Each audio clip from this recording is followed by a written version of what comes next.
Tell me about your childhood. What childhood, Miss V? I went to school, ended up at 12, had a baby.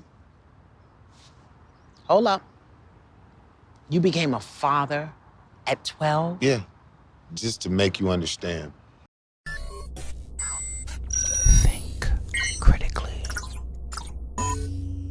I just got finished watching Fix My Life with the Iyanla Vanzant episode Neffe and Shelby.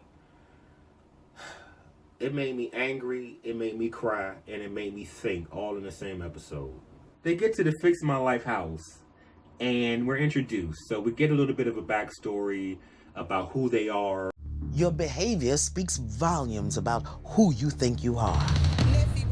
Neffeteria has been rewarded for bad behavior, showing up on reality television as an angry black woman. Now, she's challenged to figure out who she is when the cameras aren't around. She must find the true Neffeteria. What I really want to do is put Neffe over here. I want to find Neffeteria. It's been What's a struggle. What's the distinction between the two? Well, Neffe and Neffeteria. Neffe is the one that cuss you out. Who drinks, Neffe or Neffeteria? Neffe. Neffeteria, you're looking at Neffeteria. And who is she? I don't know yet. You have a man that just looks like he's about to give up. He is exhausted. Like, you can look in his eyes, his face just looks tired. And then you got a woman that's sitting on ready. Like, if anything happens, if you breathe wrong, if you even make your eyelash crooked, she'll go off on you. Basically, they're living in a hotel, her, him, and 5 kids. That's what's happening. That's their reality now. She's talking to them, and then she says, okay, tell me your love story. And this is where things begin interesting. So she asked Shelby about the love story. How did y'all meet? You know, things of that nature. And he said he first saw her in the corner. He laid eyes on her, and he saw this ghetto thing with kids. And he said this reminded him of home. She asked Neffe the same question. Neffe says it, but it's not as romantic as he said it. It's basically like, well, you know, I got a chance to get to know him. He was sending me gifts through friends. And she was like, he opened his mouth to speak, and I'm like, oh, who's this? And then that's kind of what it was. I'm watching this, and I'm just like looking at this situation, and just her body language is just negative. Her face is negative. Just negative. It's just frustrating to see that from the very beginning. So you're looking at a situation where you got people that walked into a situation, and now they're in this house, and they're trying to get their relationship fixed. These are things that if you deal with them, they are going to affect you.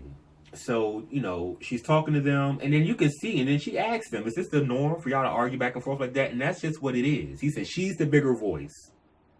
I have to find a way to try to find my voice. She decides that they need to split up because she wants to talk to Mr. Shelby, and she wants to talk to Miss Neffe, you know what I mean, separately. She feels like she could probably get more headway with Shelby, the husband. He seems like he might be more receptive, and she could probably reach him first before she begins to work on Neffe, the wife. You get to a situation where he's up there and he's off to his side, you know, off. She sends him away. He's being taken care of. She's talking to Neffe. She's going through different things. She's just trying to understand, to get her to see where she needs to look at herself and begin to understand. There's Neffe, and then there's Neffeteria, and she wants her to understand that if you want to be a healthy individual, you can't have this alter ego that goes around cussing people out, drinking, fighting, and all of that. But when he first met her, love at first sight, she knew about him through friends. He was doing nice things for her. She falls on her luck, needed a place to stay. Not only did the dude help her out, didn't really know her like that. He took in her kids, and she was married. But she wasn't even pregnant by her husband. She was pregnant by some dude on the street, she said. Plus, she was married, but then she goes to this dude that she just met to ask him for a place to stay because they were friends. Yes, Neffe got her issues. She loud, she's obnoxious, she aggressive, she violent, but he welcomed that, and he brought that in. So all that drama and confusion and those things that Shelby don't like, that he's not really happy about, and that brings stress to him and contributed to his heart attack, his massive heart failure. Like Iyanla said, yo, you were the director of the drama. You brought that in. You invited it in. And it's just, oh man, it's just sad to see that. But what do you think? How do you feel about the situation? What are you looking forward to for the next episode? Let me know how y'all feel in the comment section below. I'm going to talk to y'all next time.